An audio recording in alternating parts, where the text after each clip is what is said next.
And also, thank you. Also for sending your syllabus, which is immensely helpful. Great. Yeah, Yeah, happy to, and I'm glad you're recording from the start because um, I don't like caveats. So I'll start answering your questions, but at any time, if you feel like this will not be useful for you, because it's not a perfect scenario. yeah, You know, looking at the questions, it's not for a number of reasons. And if it doesn't work for you, just let me know because I don't need to take up your Randy, time. my, yeah, my intuition is that this is new enough that I think it will be really valuable for us just to hear about your workflow, and reading through your syllabus is really informative. I think it answered a lot of my questions actually when I started to look more deeply into that. So it could be a more wide-ranging conversation too. Great. yeah, yeah. Rocky, I think you should. Rocky is the AI person in this conversation. I'm kind of along for the ride, although I have a grandson who's in the computer science department at UCLA, so I'm catching up fast. Fantastic. That's great. It's Yeah, incredible how you stay involved. yes, thank you. Go ahead, Rocky.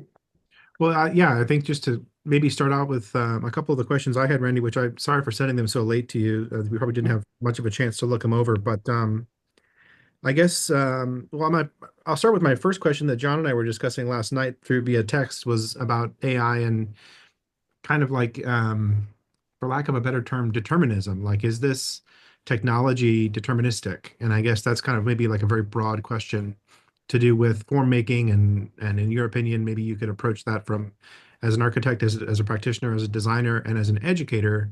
How do you see AI fitting into education? Just very broadly to start out, I suppose. Sure. Great question. And the way I term it is, it's a mistake right now to use AI as a push tool to try to get to do something very specific. We'll be very frustrated doing that. But as a pull tool, it's absolutely, PULL, it's fantastic. There's a lot that we can get from it. What I did in my studio, I'd like to take a step back and just explain what happened with the studio. Um, I was asked, so I didn't do a proposal. I was just asked to teach an AI studio, never having done one before. There was no evidence that I was capable of doing that either. I'd written 6 books on technology, but none of them are about tools. I know enough not to mention tools in a technology book because 6 months later it would be obsolete. So, where I'm going with this is as I was walking up to studio on the first day of the semester in August of this year, the head administrator said to me that without giving a reason, just said, no, normally for a graduate studio, your students come out of a lottery and they're self-selecting. So that means they're interested in AI, they have a background in AI, or they have an interest in it. And these weren't. These were not even graduate students for the most part. These were undergraduate students. They were very young, 19, 20 years old. They didn't have a background really in architecture. They didn't speak English as a first language in most cases. So I mentioned this in the LinkedIn post, but I want to reiterate here that I had to switch gears very quickly, and I had to treat this much more intuitively to see what they were open to. The administrator, as I was going up the stairs to studio on the first day, said the only concern that they had was learning new software. They didn't want to learn new software, was how they put it.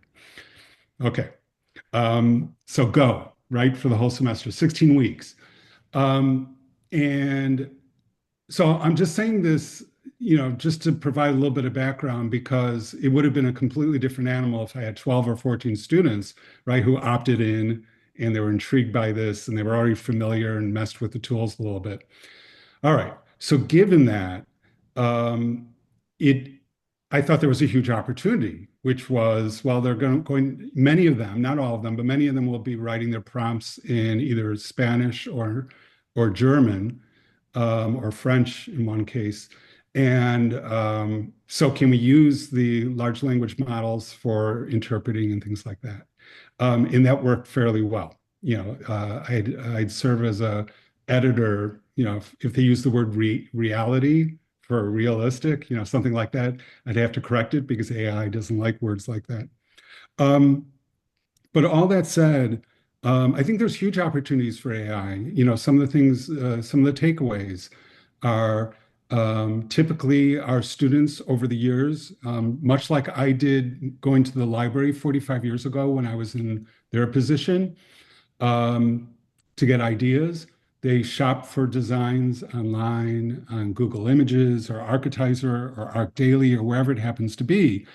And at the beginning, in part because they don't know where ideas come from, they don't feel like they have agency, and in part because they have anxiety, and it's a way to lower it.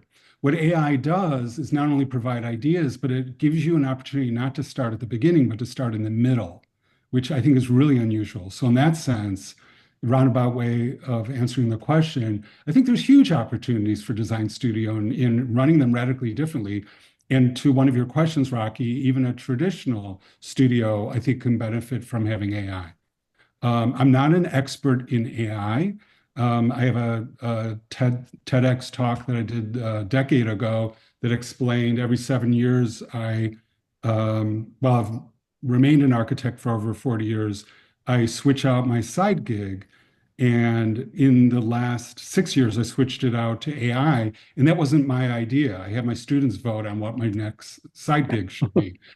Seriously. So um, it works. I'm just here to say that, the whole thing works. I'm not coming to it or at it from a technology standpoint. I'm coming at it from the standpoint of, as you had mentioned, affordable housing.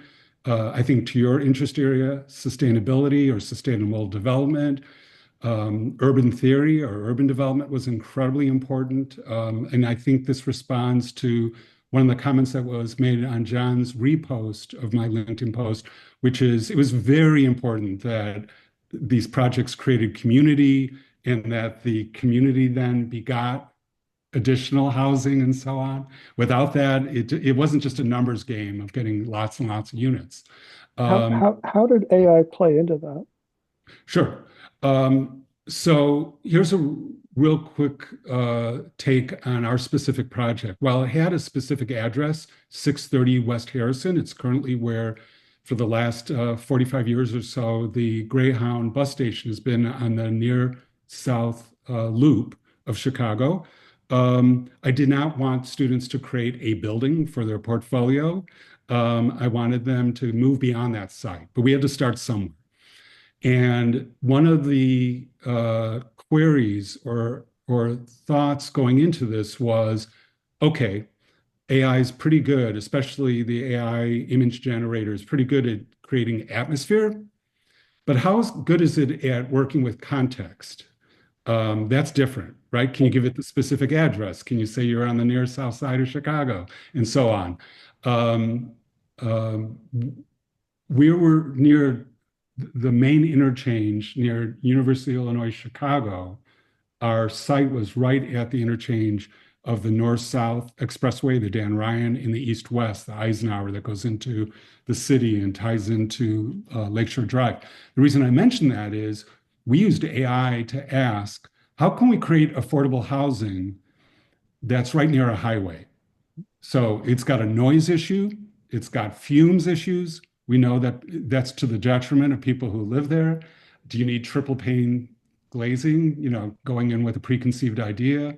Do you just lock up all the windows and doors on that side of the building, that faces the highway and so on? And where I'm going with this is we used AI, primarily large language models or LLMs, at the beginning of the semester just to come up with its suggestions. Give us 10 suggestions, like you're explaining it to your grandmother. Um, uh, how housing can be next to a highway but still benefit everybody who lives there. Something along those lines, a prompt Right. like, yeah. And we did the same thing with affordability. We did the same, how to make it affordable. How can we integrate the highway into the project as opposed to turning our back to it? Take perfect advantage of it. How could we integrate different parts of the city, the Chicago Loop and UIC? Maybe there's housing that it's in some way could relate with the campus because it's a commuter campus. Maybe there was some way that people, maybe with baby boomers, We had prompts with baby boomers coming up. Maybe they would want to take classes on the campus and live, just on the other side of the highway. In some way, have the project tie the two sites together, and so on. So it gave us lots of ways from a material standpoint to save money with affordable housing. It gave us great ways to distinguish affordable housing, I think is really important, from public housing. At the midterm, it was very difficult without teaching a mini class on the difference between public housing and affordable housing. We would, as a studio, use Brooke Scarpa and David Baker, for example, two really fantastic examples of people who push affordable housing that's literally affordable, but also award winning. Right. Yeah. So this is going to sound really superficial, but nobody cares about AI in my department. University of Illinois is the second oldest architecture program next to MIT, and it's primarily about knowing how to graduate from our program. You would know how to put buildings together and be a great designer. So one of the charges we have as instructors at the school, I've been teaching there 13 years, is you have to win awards. So on top of it being affordable housing and solving some kind of intractable or wicked problem that's in the world, all these projects had to, be entered in some kind of award program. Knock on wood, I'm not saying this to pat myself on the back, but once you know what you need to do, and that's the charge of the school, 2 words, win awards. I've never been told anything else by anybody at any other time. Every studio I've ever taught, my students have won the ACSA competition or they've won the Earl Prize, blah, blah, blah. So that just becomes a really important factor. One more thing about this idea of University of Illinois and putting buildings together. I just want to say this pretty quickly. There was another studio, you may want to reach out to this professor, who was using a freely available image generator tool called Comfy UI. It's free. And this studio for the past year has generated what, to my eye, and we're supposed to be, you both know this very well, in the university, collegial to each other, but the buildings were basically sculptures with windows in them. That's really what results when you use that tool. And the tool had a much higher learning curve. So to respond to the question that John, I think was on your list, might be on both of your lists, is this idea that it was more expensive than anyone thought, because 2 years ago in November 2022, Midjourney, the tool we decided to work with, but we also worked with DALL-E and Stable Diffusion, was freely available for the first year. And that's why we saw over 1 billion images of these really strange, buildings popping up on LinkedIn and other social media. And why in November 2023, 1 year later, they all went away. It's not like we all came to our senses. It's because Midjourney started charging for all of that. It became freely available at the beginning of the semester, strangely enough, in August of 2024, but I couldn't get my students quick enough to get on board. And so the cheapest approach was $30 per student per month. And you get a minimum amount of plots or prints. And then beyond that, the output is much slower. My recent graduates that work at Gensler and other firms, out of their own pocket, they'll use the $60 version, which is pretty much unlimited per month. Right. So when I say, that's the same exact amount I spent per month over the last 23 years on snacks for the students. No, really. So I offered no snacks for the students in exchange. I would pay alternating months. Right. It would have to come out of their pocket. Randy, I really like something that you said about starting in the middle and working outwards. I think it's a really interesting notion for a studio to kind of rethink how the flow of information might work from a traditional studio or grafting on, let's say, AI into a traditional scenario. And I think it's very fascinating to think about. I mean, I've had challenges at ASU with a no AI clause in our syllabus, for example. I'm teaching under Dan Hoffman. And I think there's some resistance to it. And so, in my opinion, we need a kind of bridge. It's in the back of my brain because I am in this kind of theoretical mode of approaching this from the pedagogy of how do you introduce this stuff. but you probably are familiar with Lars Larup and maybe this book. Of course. And it's really interesting to think about something that is a continual process over and above something that is a finalized result. And so I wonder how AI either plays into or doesn't play into this kind of. That's why my question was about determinism, about images versus drawings and what produces buildings, at the end of the day. And for students, I think there's this kind of, obviously we're working in a kind of virtualized sense of learning practice and learning the language of architecture. And that's a large, let's say, its own language model of architectural, etymology or whatever. And I have an ongoing debate with a professor that I teach with, whether architecture is a social process or a language. And I think it's really interesting to think about that in terms of how students kind of download that and practice it.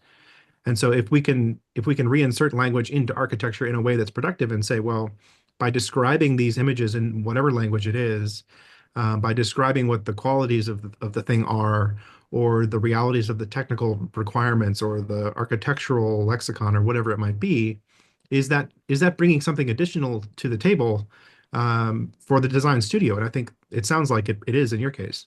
Oh, it completely is. And again, apologies. I don't want this to turn into monologues on my part in lengthy, speeches. Okay. No, go ahead. I just want to say, that my definition of teaching has always been create obstacles or impediments or trip the students up, because otherwise they've got preconceived ideas that we had 5 teams in the studio of 2 or 3 students plus 1 AI. So that AI was a team member, and for each student or each team, I should say. And the way I tripped them up this time is I walked into the first class and I said, let's work with AI, something that nobody had ever done in the class, even messed with it. They had no curiosity about it, but let's open it up, whatever it happens to be, your tool of choice. And let's ask it, in what way is it building like an octopus? That's literally how we started. And AI immediately came up with really convincing ideas, from the skin changing color. I mean, in a fraction of a second, it gave us like at least a dozen fantastic ideas. But the idea here was, I was trying to get at with the students, is they have agency. We're not passive and just like you find an image you like, just like you do on Architizer or ArcDaily, and you find it in your image generator. That's not the point. The point is we did a deep dive in how buildings were like octopuses. But then I asked them, what's missing here? And what was missing is there was no reference whatsoever to tentacles. I didn't tell them that. They figured it out on their own. And the idea of tentacles is, how can your building essentially reach out into beyond the site, into other parts of the city? And the whole semester became about tentacles. That's funny. And then the tentacles related in a lot of ways with the sinewy highways and the interchange. I mean, even UIC is called Circle Campus because it's got the highway interchange right there. And then suddenly AI started to hallucinate because it started to get confused with the octopus's tentacles and the highways. And I mean, real quick, I can share my screen and just fly through a couple images, but you could even just imagine what happened. And we ended up with some really seductive imagery. And in that sense, I would say that AI would dictate the direction the design would go in if we let it. But that's not the direction I wanted things to go in. Right. So what I wanted them to do is find a way to get at the tentacle part that goes beyond the literalness. Find ways that your project, so students started popping up, dozens of buildings all over parts of the city, redeveloping parts of the city that hadn't been developed, connecting different parts of the city that are separated by the highway, which is like a half mile of just no man's land, using spaces, with the prompting of AI, using spaces under the highway. What made their projects affordable in one of the 5 teams, they used the land between the literal highway, like not on one side of it or the other, but in the midst of it, because that land was free as long as you had permission to use it. And that made the project that they put there affordable. And it didn't need to be public housing like a rectangle. So I can go on and on with that. So yeah, I don't think it's determinant at all. I think as long as you go in with the spirit that it is there to inspire and provide ideas, it's a teammate like any other, and you're polite to it. Um, and you have a conversation with it and you take ideas further, you listen to its ideas and take it seriously, but that you have agency at the end of the day. And, which essentially is, veto power. Right. And not fall for the first idea, although sometimes the first idea ends up being the best idea, not to stop there. Right. Right. That's interesting. Right. I worked on David Baker's book, Nine Ways. No way. No, that I did I- not know. That's incredible. Yeah, I was Wow. an advisor to it, so I got very deeply It's into beautiful. his It's an work. incredible Yeah. book. But he did a project on the freeway in San Francisco. It's right next to a freeway. Oh, next to the free, right, right, right, right. Yeah, Sure. yeah, right. Yeah. And also they did a project. They have a Birmingham office, and they did a project which is under a freeway, Interesting. where they figured out that it could be.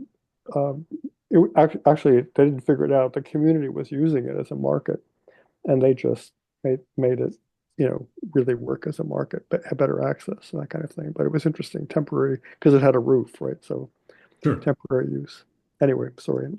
No, no, no, not at all. And by the way, I thought the sort of ad campaign or the marketing of the Nine book for David Baker was incredible. I mean, I could just picture, in my mind's eye, I could picture the stacks of the books and how clean they look. And That was Kira Gould who did that.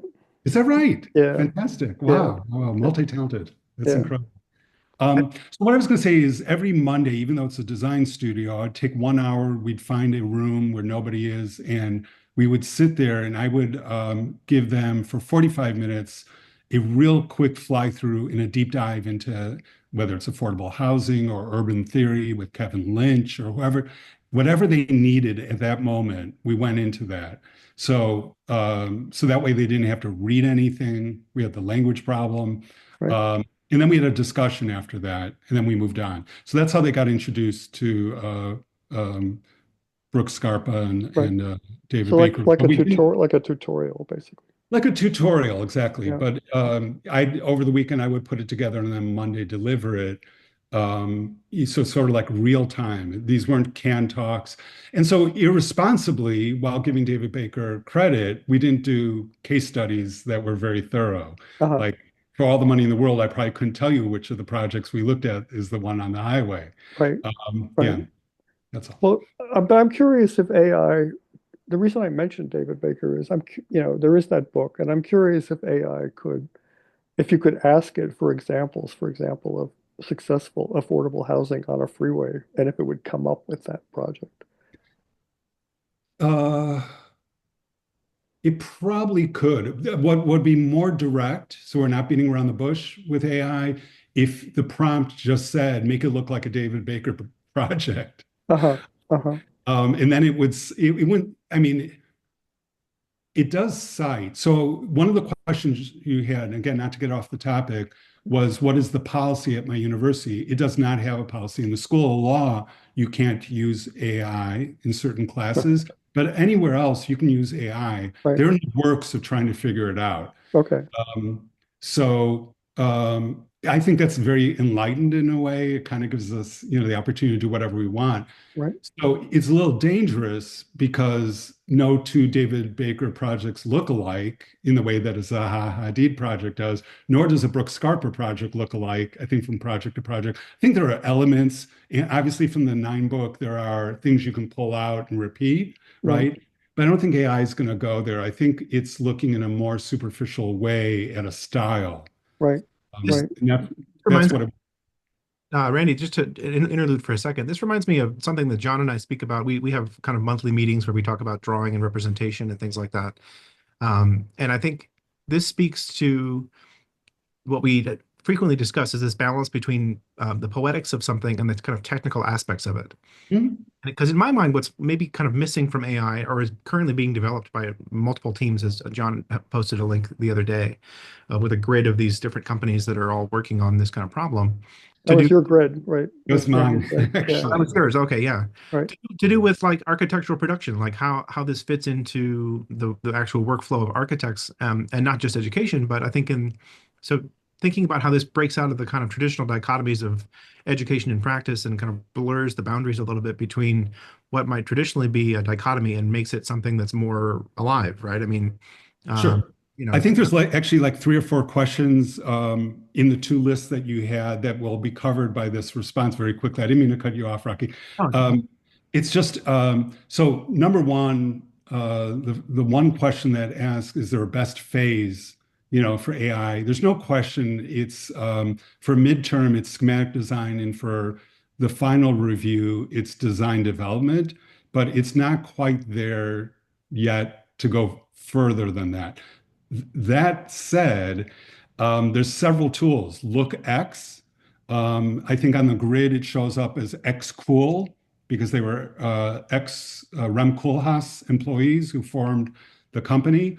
Their goal is to turn it into the next Revit, much the way that Hypar and TestFit are trying to do the same thing. So XCool was one of the top tools my students messed with and used.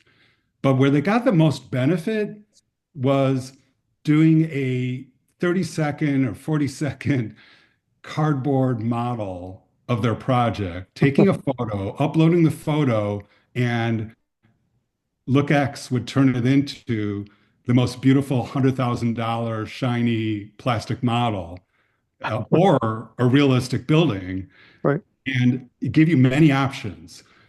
And in one case, it hallucinated on a project that was meant to be concrete. So this is even a fifth thing I'm alluding to here. Sorry. I'll get back to the question. And it took this concrete project, and for some reason, it misread it as mass timber. And I told the students, I can't tell them what to do. But I said, your project will be 1,000 times better because of this hallucination as a mass timber project. It actually arched over the highway and became like an Arc de Triomphe, and it was affordable housing. So it was fantastic. And I had them work with structural professors on turning it into mass timber and so on. But going back to the initial question, I just think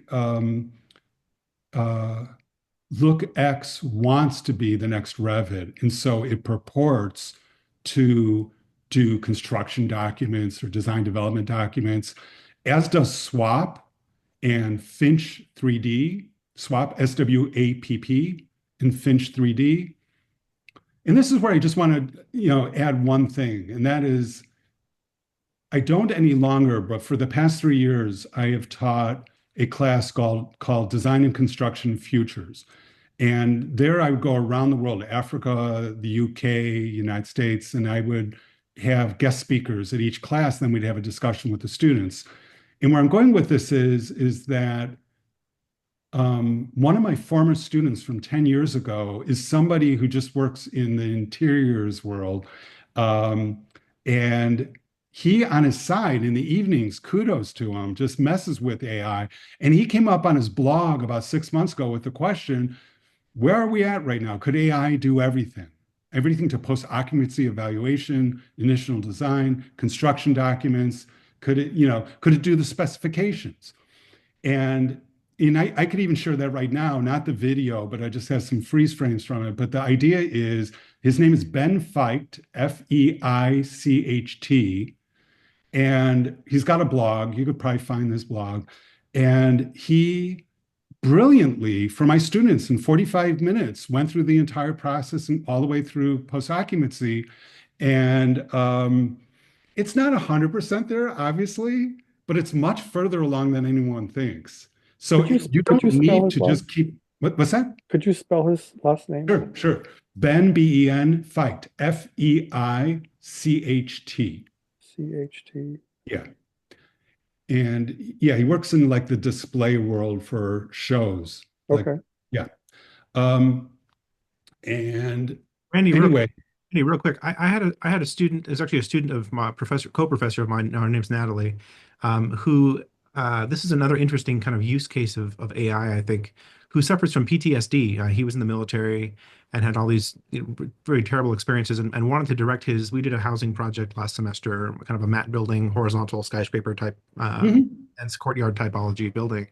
And he had a very interesting, I think he would have benefited a lot from something that you like you're describing because um, to do with iteration. I mean, it's really interesting to think about what is the role of an architect in this future of of this technology in general. Because if we are automating these systems like construction documents and specs and everything else in say 10 years, 15 years from now, and that becomes something that's relatively commonplace, the architect is free to think about all kinds of other things. And I think it's really interesting to imagine that future. And so for this student who suffered from PTSD, we had long conversations and follow-up conversations with him, Natalie and I, about how we could kind of help him move forward in his research and in his thinking, because his initial approach was, well, make everything very simple so everyone knows where everything is, and it's like, you kind of get you get into that kind of psychology of design in a really interesting way. And I think there's really interesting potential there. And I thought maybe you could speak to that in terms of with students, how they address their own identity or their own problem solving method or their own way, Sure. you know. Yeah, I actually have a long history of doing these sort of B.F. Skinner-like experimentation because I'm not a tenured professor. I fell tenured 10 years ago, but I've stuck around. And I've been enabled to try these really strange things, and they work almost all the time. So just a real quick backstory. About 7 years ago, I had 140 sophomores. Only one or two had ever even heard of Revit. Nobody had ever used it before. Over a 16-week semester, this is not a design studio, it's a introduction to building performance. I had them put a high rise together in a 38-page set of documents for each student working alone or independently of a high rise. And it was brilliant. And then, come up with new facades so they can actually engage with the design side of it, not a design class, but just to make sure it wasn't just like a, class in a vocational school or something like that. The takeaway, and I went around the globe presenting this back in the day, the takeaway was they didn't know what they were doing was impossible.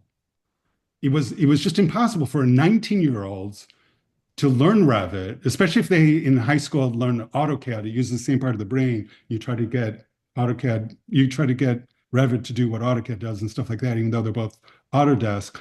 And where I'm going with all this, sorry, it's worth repeating that um, I mean, they just all knocked it out of the park. And if you had told them what they were about to do, they would have freaked out. And there's a great deal of anxiety in architecture school to begin with. And so what that taught me was if you can just avoid the anxiety producing, the professor raising their voices or using big words or having unrealistic expectations, but just, have them do the impossible, just not realize what they're doing is impossible. So I went in with the same attitude with these 19 and 20-year-olds in this grad studio who had never used AI. That's what I'm trying to get at, which is they had anxiety. The administrator had told me they didn't want to learn new software. They already had anxiety. And students, I think, who shop for designs online have the anxiety of trying to compete with other students, and they don't have the agency yet, this knowledge that the idea can come from themselves. It's got to come from somewhere outside themselves. So yes, I do think this can completely be have a calming effect. There's a very brief paragraph, but it's pretty meaty in my syllabus towards the end, before we get to the boilerplate stuff, that talks about, well, if it's going to save us time, how can we use that time? And I give 5 suggestions of how we can use time in our field. Yeah, and one would be just like to kick our legs up and relax a little bit, but somebody else is going to do twice as much work or make twice as much money and so on. Right, right. Yeah, they're Yeah, really so yes, I do think there's lots of opportunity there. it's a really interesting point about, I mean, because John and I talk about the creative process and from a book on who's Oliver Berkman book, John, about Yeah, using the your latest one. I love the latest one. Yes. Sorry. You know what? yeah. You're a mind reader because yeah, I was reading it last night and it's all about relaxing or at least not being overproductive and all of that, right? Perfect. Well, Yeah. it's fascinating to think about how architecture has suffered from this kind of like rubber meeting the road syndrome in terms of like burning. It's what has caused burnout in our profession and all kinds of other issues. And I think, the tech balancing the advanced technical aspects of what we do with the creative aspects is very challenging given the technical complexity of where we're headed. And so I think grounding some of the AI stuff in a real technical process interests me greatly. I mean, not from the perspective of being in the code necessarily, maybe building code, but not like the programming of an AI, but really thinking about programming it with natural language in a way that you can, like you're saying, kind of open up the conversation, free up the designer not to worry about the results so much and be more free and loose with what they're associating with. And I think that's really fundamentally interesting, but then to kind of ground it again in how do you build it? Yeah. So I'll get to that in a second. I do want to circle back on Oliver's point, and that is, I'm editorializing here. So I've worked in firms like Agent Smith Gordon Gill, where you work 80, 100-hour weeks and had no burnout because I had agency. And I've worked at 20-hour weeks in firms and had a ton of burnout because I had no agency. So I don't think it's a time-related thing, burnout. It can be, right? I think that's the cliche in a way. But I feel like if you feel like you're in control, and AI certainly gives you this magic, right? It gives you something back that there's just no way you could have come up with that. And this is true for everybody. There's Right. going to be some answer. Give me 12 reasons, or give me 12 designs. One of them is going to be something that you never would have come up with, except in your dreams, let's say. So I think for that reason, it provides agency, and I think that's the calming effect. But yes, one of the five options of what we can, maybe there's more than five. I've only come up with five options for what we do with our free time is to have work-life integration or work-life balance. Right. And that is very with the mental health issues for our students as well. I think that's probably a really good idea earlier in your career. But then later on, maybe there's a way to leverage it for your company in a different way. Okay, so AI can, whether it's LookX, whether it's Swap, whether it is Finch 3D, I'm not great with all these names. There's another company called Rayon, and that's Stanislav Chalou. He was a Harvard GSD student in 2015 and now is a leader of Rayon. But he was also one of the, not founders, but one of the key people at SpaceMaker AI when it was bought out by Autodesk. And where I'm going with this is all of them are addressing, as is Hypar, probably more than anybody else. So Hypar, I think, is interesting because it's it's less about AI right now. It's more about getting firms that have come up with details. Let's say it's for a sports stadium. Let's say it's Populous. And why should another firm in Boston that's not Populous, who gets a commission to do a sports stadium, have to reinvent the wheel? Why couldn't they just borrow or use Populous's details? And they now can through Hypar. So it's almost like a data lake in a way where everybody is sharing data. You can't be traced back to any one firm. It's not like it has a trademark or imprint on it, or DNA. But it means that firms through AI and Hypar will be able to jump in the middle. Oh, Yeah, so that's that's not it's not there yet, but it has isn't more doesn't that raise? funding. I would think that would raise IP issues. It can't, the data lake does. Hypar so far hasn't. Is that spelled Hypar?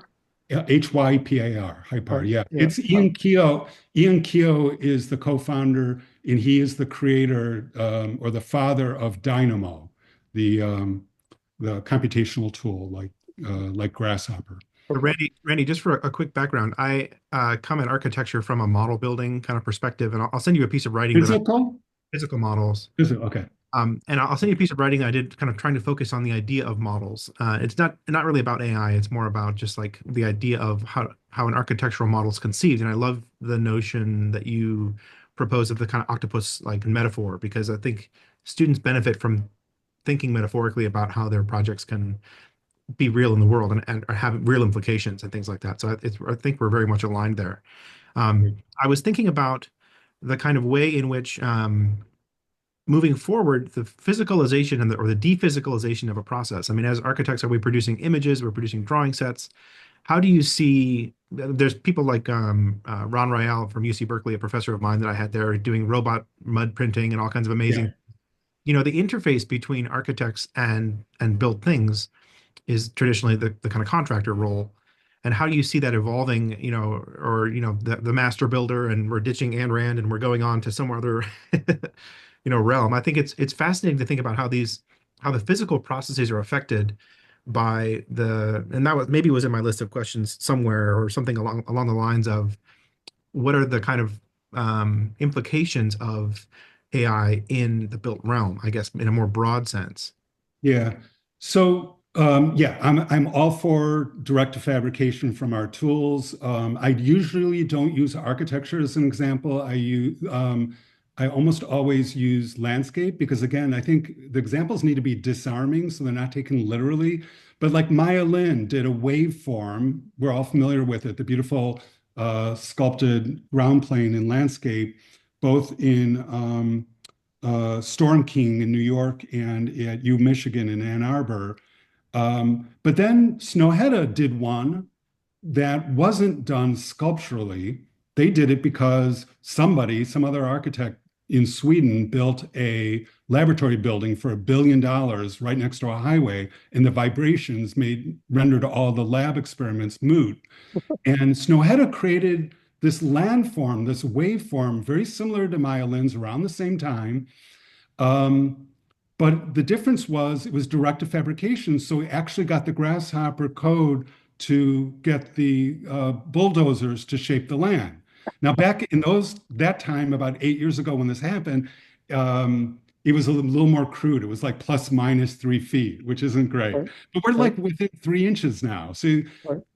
so I think there's actually an analogy here, which is even when people say something going back to AI, that, well, it hallucinates. You ask it for a portrait of Lincoln, but count his fingers. He's got 6 fingers on his right hand. It's not telling you the truth, blah, blah, blah.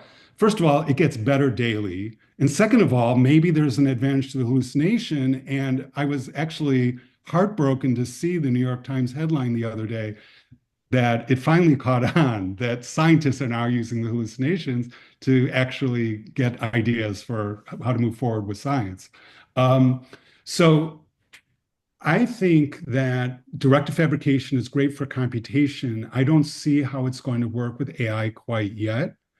I think the AI works because you can have, I think the perfect example is this. We as a profession in the industry have focused too much on the imagery and not enough on just solving simple problems, whether it is the one for PTSD or work-life integration, and lowering our anxiety and our burnout rate, and mental health, all 5 of those. Or alternatively, it could just be, we're getting buried in change orders in our field. And there are tools that are out there that, for example, right before lunch, somebody comes by your desk at the office, if people are still working in offices, and says, hey, join us for lunch. Okay, but what you did in the hospital project you're working on in the floor plan is you had all the little, notations that were pointing to the walls for the wall finish schedule or door schedule, and you left them everywhere. And after lunch, you're going to come back and put them where they belong. But when you come back from lunch, you forgot. It's a Friday, you had a long lunch, you forgot where you put them. And that's $500,000 in change orders. Right. Because a good contractor will look at that and say, we didn't know what to price, so we just priced too much.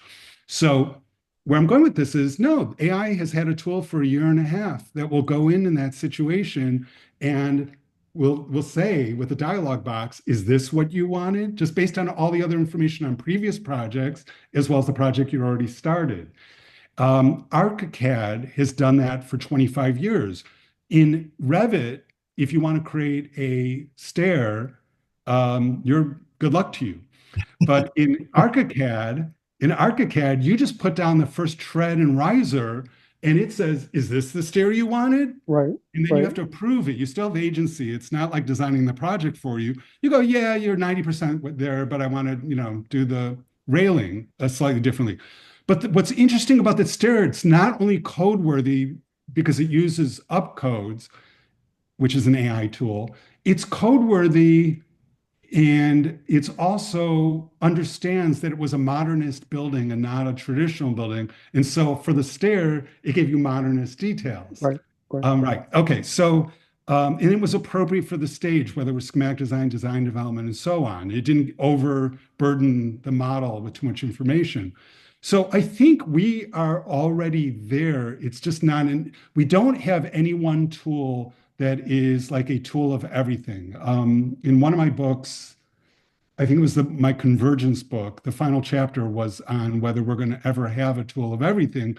And I think this is debated almost every day. Somebody's debating it on LinkedIn, and there isn't. And it's a good thing that there isn't. Right. On the other hand, the onus is on us to come up with a portfolio of all these individual tools. And this will, indirectly answer the question, what do we do in our studio? We had to come up with tools that worked with each other, that went through design development, that from an affordability standpoint could optimize floor plans, for example, or try to at the very least, because we didn't want students doing public housing or rectangular buildings necessarily. So is there a way you can still have 85, 90% efficiency rates on a floor plan for a student who had never done a floor plan before? Right. Yeah, that's asking a lot. So AI did the heavy lifting on that. And that's how we use these individual tools. I'm speaking as a layman here. My daughter-in-law is a mathematician and works with venture capitalists, and she mentioned during the holidays, she mentioned Databricks to me, Yeah. and so I looked into it a bit, and actually we've been talking about this because we've been looking at urban morphology with the third person we've been working with, and Mhm. I think the ability to converge data is actually quite crucial. And when you were talking about Revit versus ArchiCAD, I remember Gensler standardized on AutoCAD, and the London office used ArchiCAD, and they went nuts. They were furious, and said this is a completely bullshit program. They hated it. The firm insisted on it for other reasons, yeah, it was sort of interesting to watch it. I think probably the Revit rollout had exactly the same issues. There are things that they try to treat these programs as universals, Mm. kind of for procurement reasons and Yeah. also for compatibility reasons. And yet to go back to Rocky's first question, they are deterministic, right? There are things you can do with them, and then they absolutely preclude certain things. And I'm just curious whether something like Databricks can expedite the sharing can it allow these programs to talk to each other so you get past the theory of everything problem with these, the can supposedly universal programs actually be extended by finding ways to have them talk to each other? Yeah. So I'm familiar with Databricks. It's not an irrelevant question. It's just, I mean, everything you know about University of Illinois, Champaign-Urbana that I've mentioned, they don't, I wrote a book called Data-Driven Design and Construction, and they like put it on the library shelf like this, really. They don't want to hear about spreadsheets. They don't want to hear about data. They don't want to hear about convergence, any of that stuff.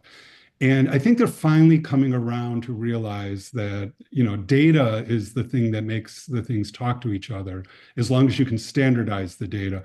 But we're finding with AI that you don't even need to standardize the data.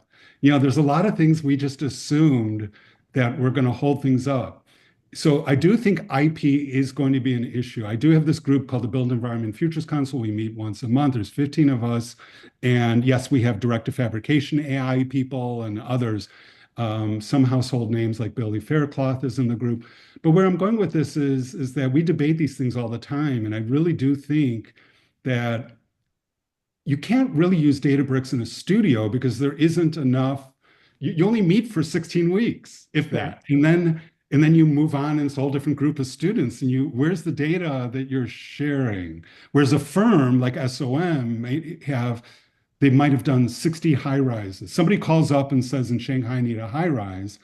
For years, the marketing department listens, and they have a system already that's data driven where they can say, yes, we've done 14 60-story buildings that are oriented north-south in Asia Minor. You know, it can go on Right. and on, That's right? funny. I used to do that out of my head. Well, no, and that's fantastic, and that's job security, right? Now it's No, no, all in these programs, but I right, guess what I'm getting at is SOM can do that barely, and that's only recently, but most places can't. I remember when WeWork in 2018, they had the little kiosks in their conference rooms and asking people, do you have a good experience, a bad experience? Was there enough room, wiggle room for moving your chair out and blah, blah, blah. And even then in 2018, they didn't have enough test cases or, to do a neural network to right, get the answers they were looking for. And then by 2019, they did, and then they went bankrupt. right, Um, but it was so close. So that's why I think five contractors or major architecture firms pooling their data is a viable option as long as it's the data and it's not like some recognizable component or project that belongs to an owner or something like that. right, Yeah, I right. think that's a direction. So yeah, maybe there's somebody else, and maybe you're going to use Databricks or that other tool with an S. What was that? Spark. Yeah, Spark. Yeah. Yeah, Um, yeah, maybe that would make sense. It wouldn't make sense to me because I want the students to select the tool they need for that moment, just like we do these real-time right, tutorials on Mondays. I want them to come up with the real-time tools. So this is in response to the question, do they come up with their own tools? Absolutely not. They had an anxiety over using other people's tools. right, But they didn't have any anxiety using AI tools, amazingly right. enough. Just software they did when it came to software. Was it called Data Lake? Is that what you? Yeah, That's data what, lake, or yeah, even a data pond, Data Pond. Pond. Yeah, Yeah. because I think it's interesting because urban morphology, a big chunk of it is about the past, right? It's a deep dive into context. It's also a building typological studies that go.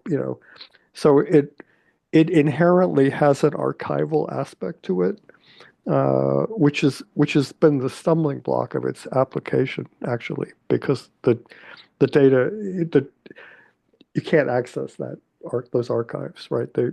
And nor can you bring them into play in any kind of quick way.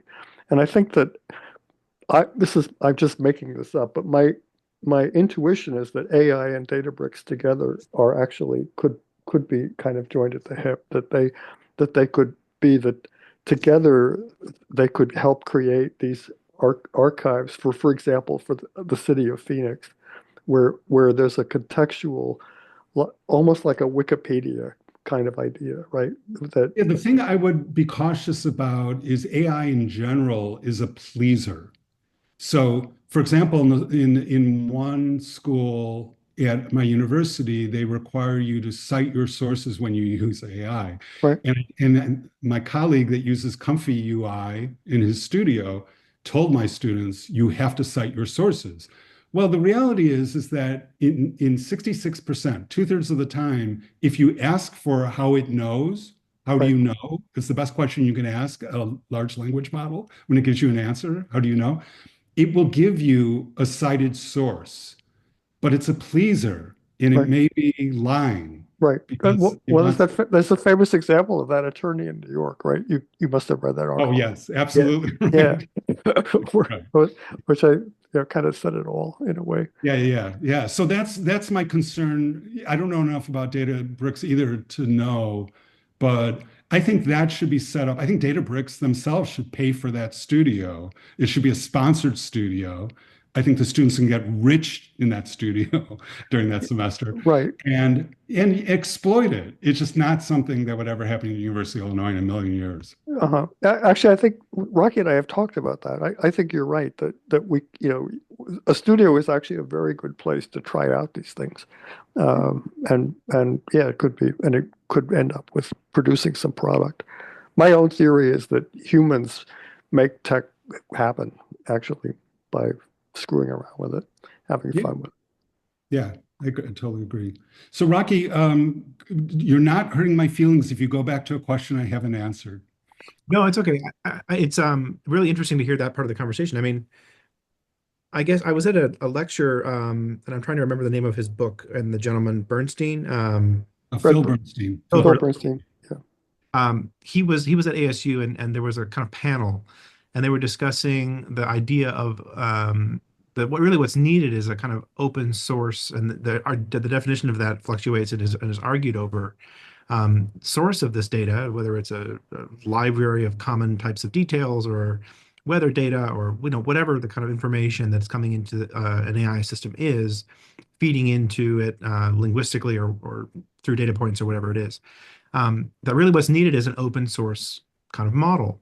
And I think although that's a huge challenge, and it might kind of break things elsewhere, I think it's actually what is needed because what we need is a stable tool that is Revit-like, but not Revit in the way of, providing a kind of what I call tool stability, in that it's predictable. It behaves the same way in the same periods of time. It's measurable. It has a CAD-like, kind of predictability. And so what really, I think we're really unique moment in history where we're seeing all kinds of projective technologies take off in different directions, but none of it's really being tied together by anything that is stable. And I think, and maybe that's an exaggeration, but I think the idea that we're kind of like, if the result of a studio is some kind of tool, or if the result of a research project is some kind of tool that represents something that is something like that, it deeply interests me because while we are, I think, as architects, creatively driven, we need also to be very pragmatically grounded. And I think the way in which we explore and discuss tool sets is fundamentally like one of our core interests as architects. And so for students, I try to approach the studio. I mean, I did an exercise in studio. This is like a year and a half ago where I was like, I wonder what would happen if I kind of introduced AI and it was a little bit under the radar. And we had a whiteboard and I just said, okay, students, think of descriptors for your project. What are some ways we could describe the work? And they came up with all these words. And we wrote them down on the whiteboard. And then I said, okay, now pick 4 of these terms. And I had them download a program like Midjourney. I think it was Midjourney, or the free version or whatever. So they only had 20 sample images. And I said, okay, now pick 3 or 4 of these terms, insert a few descriptors or verbs or connecting phrases to kind of come up with a way of thinking about how to enter a prompt. And they came up with interesting things, and their projects became, somewhat richer because of the research that they were doing, and it was productive. And so I look at this technology as fundamentally human, not technological. And I think that's the kind of first important thing about it is that it's a creative exercise, developing something that is, a project, a tool, a way of thinking about architecture. And so how do you kind of, and as I learn to teach and get better at teaching, I kind of perfect the things to do and not to do, moving forward. But I think this discussion is very rich and very interesting. And not, I don't think we could probably spend 3 hours and not get to all the questions. But I think it's really fundamentally interesting how both on the professional side, these tool sets evolve and change and adapt and overlap and try to achieve the same thing and whatnot.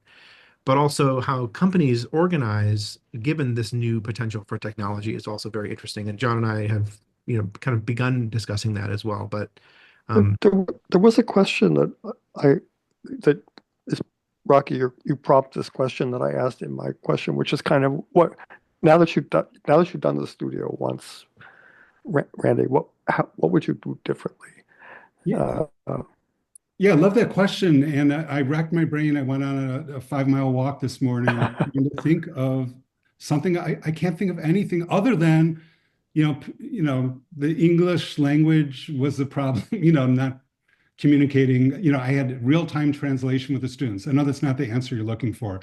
That's an answer. That's a real answer because language is determinant, actually.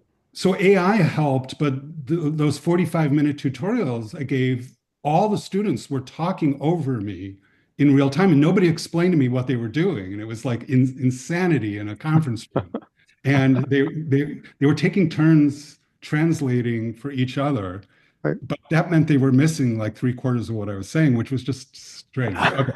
But even that I wouldn't change because the results in 4 of the 5 teams were outstanding. And and the fifth team just came up with an archogram type project, like a mile long bar that went over the highway.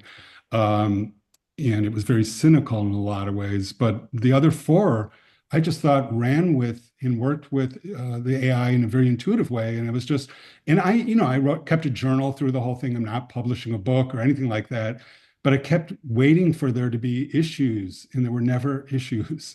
I Huh. can't explain it. They're nimble at that age and open, and they're in America.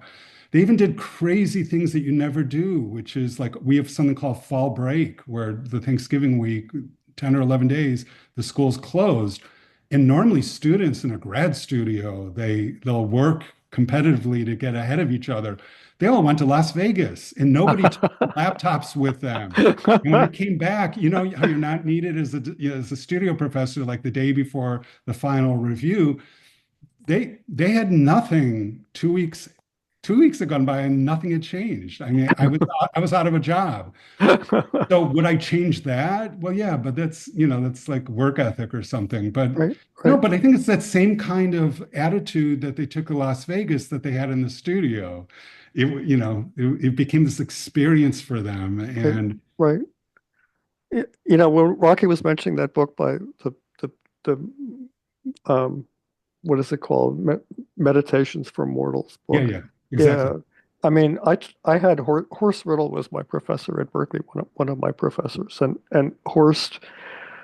one of Horst's interesting points about design, it is, wicked problem, but also about design in general, is that there's no logical endpoint to it.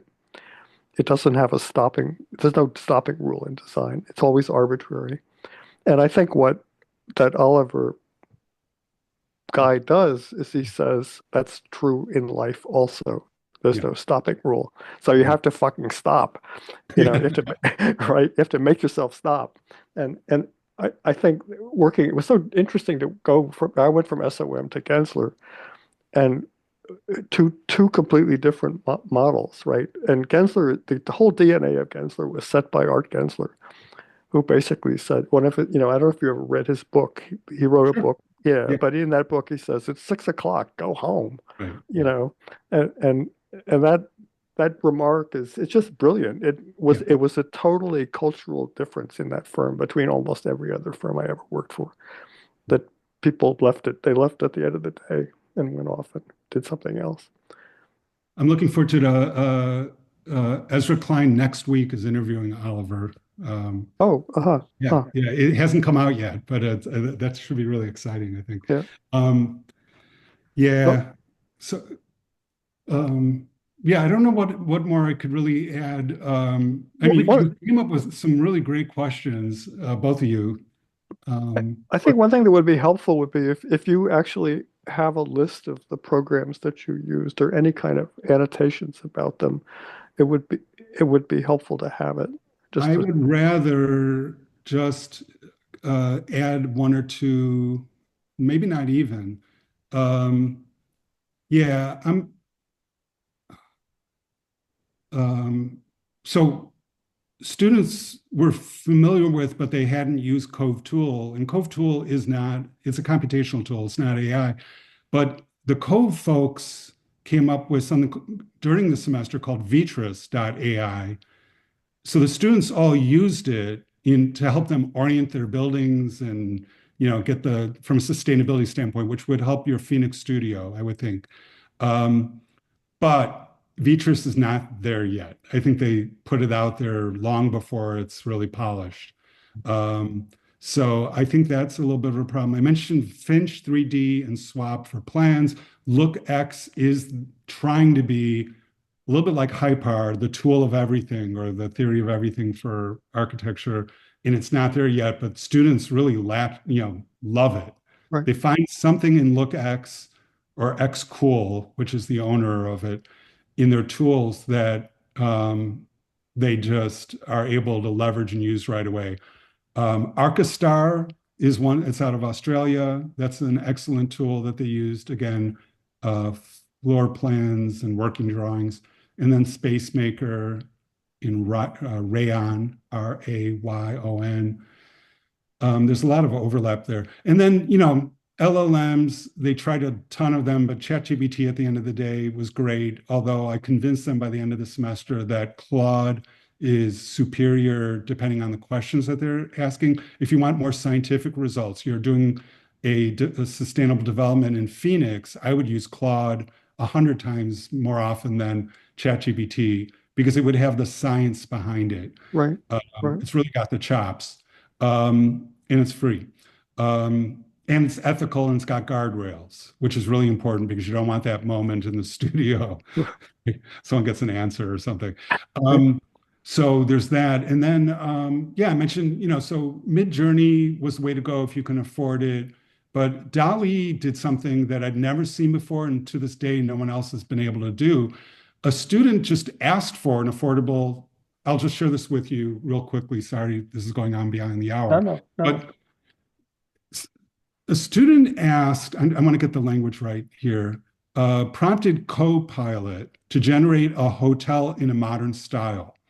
And after Copilot used DALL-E 3 to create an exterior rendering of a not remarkable, looks like the Renaissance Center in Detroit a little bit, the student, Preston Ireland, in my studio, asked it to generate an architectural first floor plan for in this case, a fancy hotel.